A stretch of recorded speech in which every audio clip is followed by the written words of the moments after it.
Welcome to all of you in the second part of an autobiography of Dr. B.R. Ambedkar, Waiting for a Visa.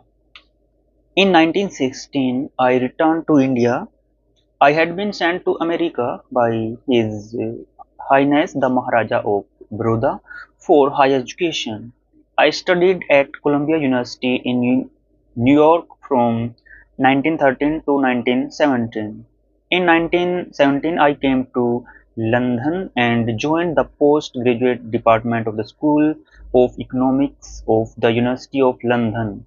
In 1918, I was obliged to return to India without completing my studies. As I was educated by the Baroda state, I was bound to serve the state. Accordingly, on my arrival, I straightway went to Baroda. The reason why I left Baroda service are quite irrelevant to my present purpose. I don't therefore wish to enter into them. I am only concerned with my social experiences in Baroda, and I will confine myself to describing them. My 5 years of stay in Europe and America had completely wiped out of my mind any consciousness that I was an untouchable, and that an untouchable whenever he went in India was a problem to himself and to others. But when I came out of the station, my mind was considerably disturbed by a question: where to go? Who will take me? I felt deeply agitated. Hindu hotels hold VCs. I knew there were. They would not take me. The only way of seeking accommodation therein was by impersonation.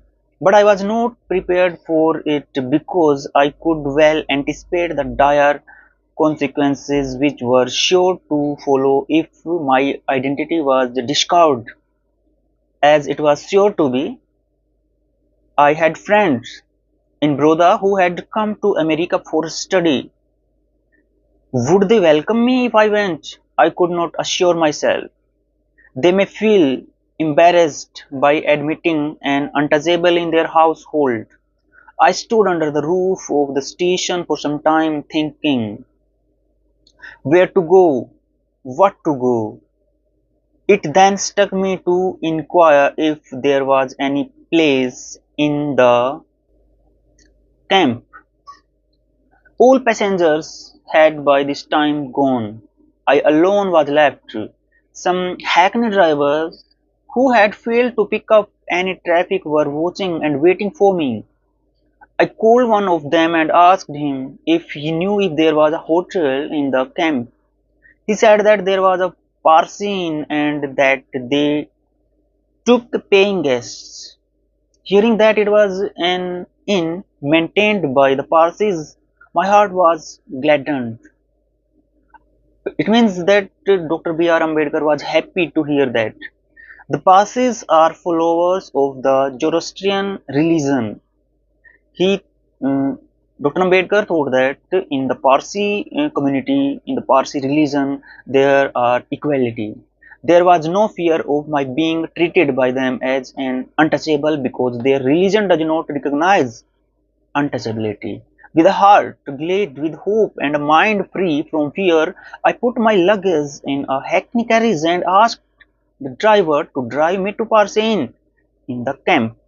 The inn was a two-storied building on the ground floor of which lived an old Parsi with his family. He was a caretaker and supplied food to tourists who came there to stay. The carriage arrived and the Parsi caretaker showed me upstairs. I went up while the carriage driver brought up my luggage. I paid him and he went away. I felt happy that after all I had solved my problem of finding a sojourn, finding a place. I was undressing as I wanted to be at ease. In the meantime, the caretaker came with a book in his hand, seeing as he could well see from my half undressed state that I had no sadra and kasti, the two things which prove that one is a Parsi. In a sharp tone, he asked me who I was, not knowing that this inn was maintained by the Parsi community for the use of Parsis only. I told him that I was a Hindu. He was shocked and told me that I could not stay in the inn. I was thoroughly shocked by his answer and was cold all over. The question returned again where to go. Composing myself, I told him that though a Hindu, I had no objection to staying there. If he had no objection, he replied, how can you? I have to maintain a register of all these, of all those who stay here in the inn. I saw his difficulty. I said I could assume a Parsi name for the purpose of entering it in the register. Why do you object if I do not object? You will not lose. You will earn something if I stay here. I could see that he was inclined favorably. Evidently, he had no tourist for a long time and he did not like to forego the opportunity of making a little money. It means that that man want to earn some money. So the Dr. Ambedkar said this word to him. He agreed on condition that I pay him a rupee and half per day for board and lodging and entered myself as a Parsi in his register.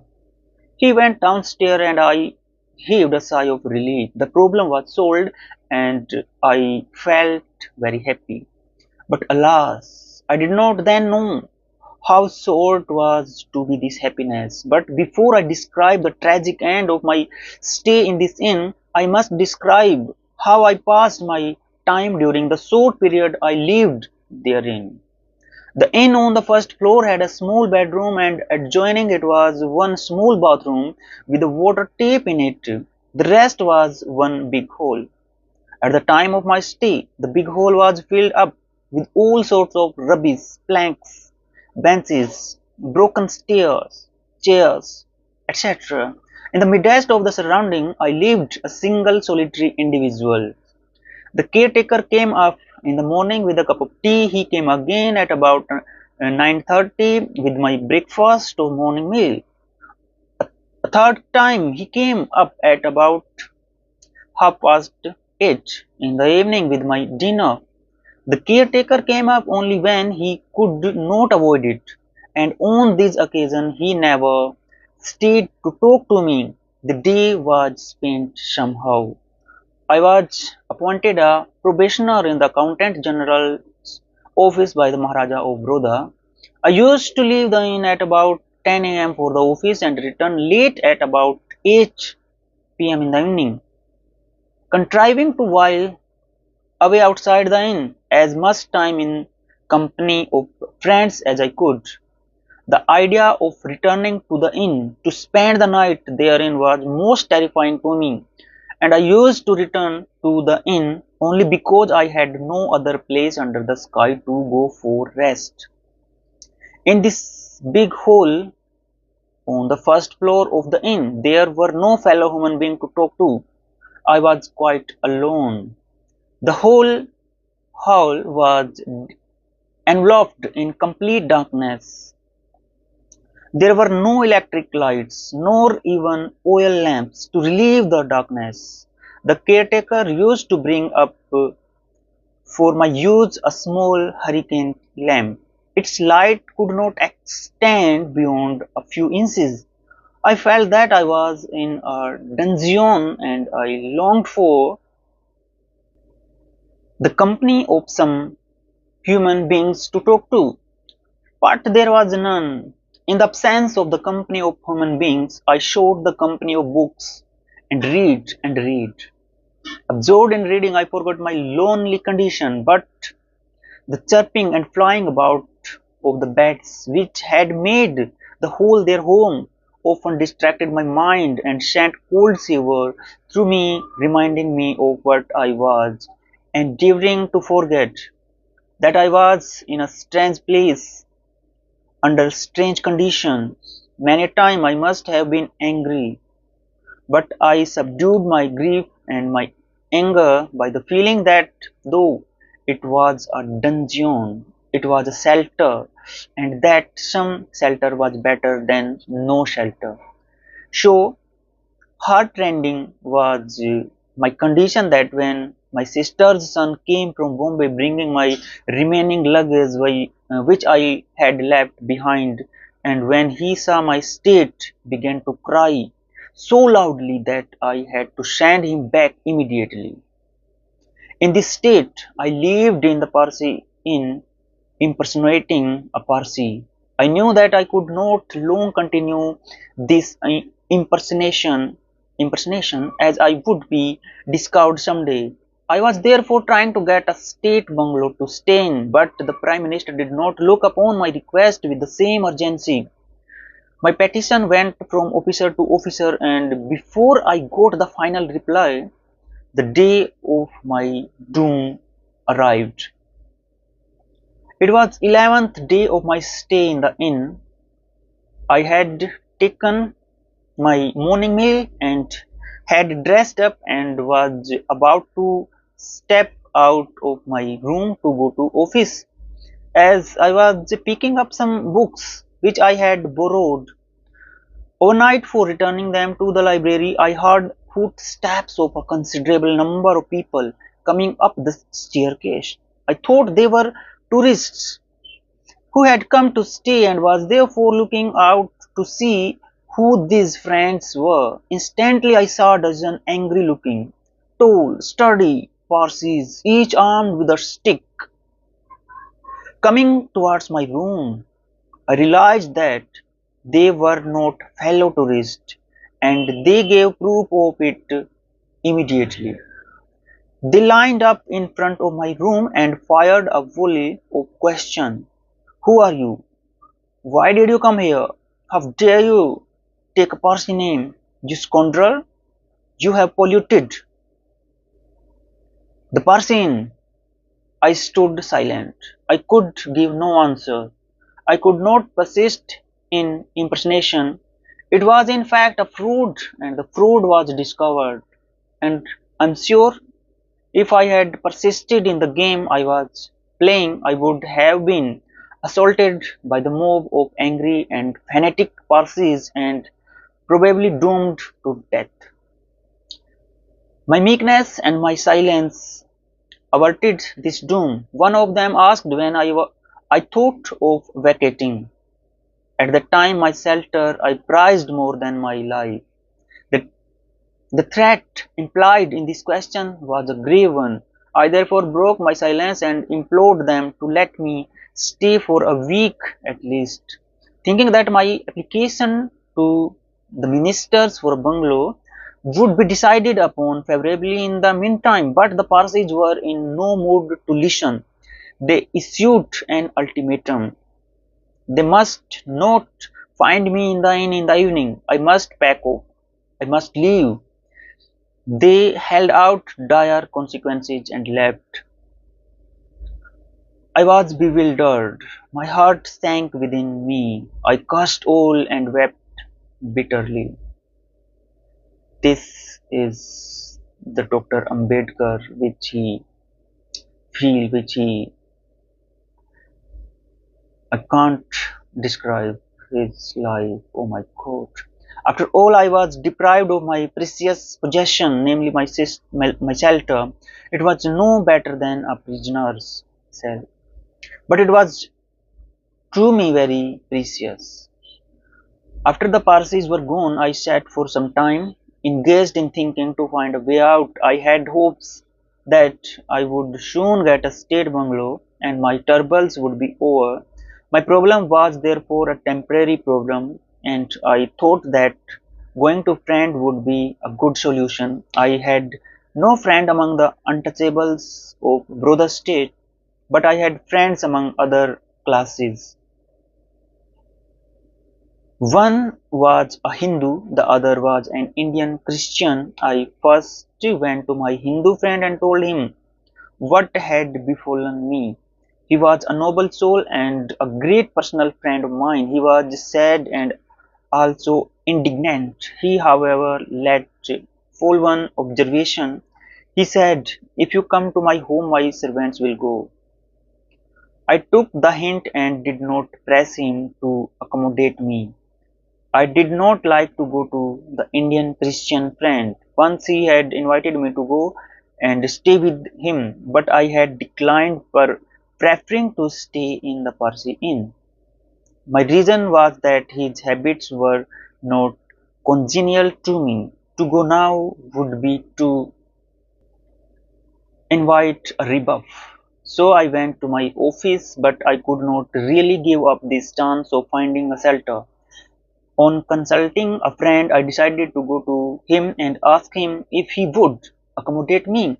When I put the question, his reply was that his wife was coming to Broda the next day and that he would have to consult her. I learnt subsequently that it was a very diplomatic answer. He and his wife came originally from a family which was Brahmin by caste, and although on conversion to Christianity, the husband had become liberal in thought, but the wife had remained orthodox in her ways and would not have consented to harbor an untouchable in her house.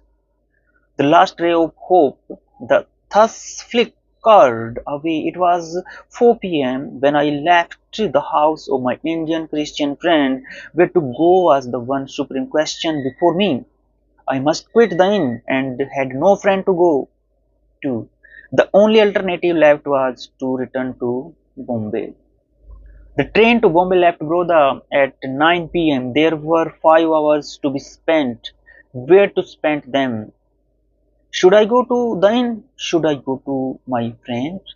I could not buck up sufficient courage to go back to the inn. I feared the Parsis might come and attack me. I did not like to go to my friend. Though my condition was pitiable, I didn't like to be pitied. I decided to spend the 5 hours in the public garden which is called Kamathi Bagh. Kamathi Bagh. On the border of the city and the camp, I sat there partly with a vacant mind, partly with sorrow at the thought of what had happened to me, and thought of my father and mother and children do when they are in a forlorn condition. At 8 p.m. I came out of the garden, took a carriage to the inn, brought down my luggage. The caretaker came out, but neither he nor I could utter a word to each other. He felt that he was in some way responsible for bringing him into trouble. I paid him his bill. He received it in silence and I took his leave in silence. I had gone to Baroda with high hope. I had given up many offers. It was war time. Many places in the Indian educational service were vacant. I knew very influential people in London, but I did not seek any of them. I felt that my duty was to offer my services first to Maharaja of Baroda, who had financed my education, and here I was driven to leave Baroda and return to Bombay after a stay of only 11 days.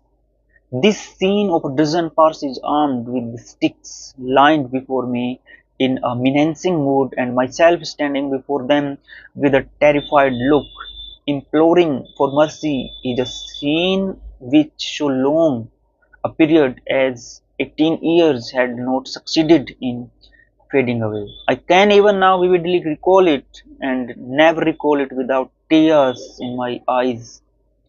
It was then for the first time that I learnt that a person who is an untouchable to Hindu is also untouchable to a Parsi.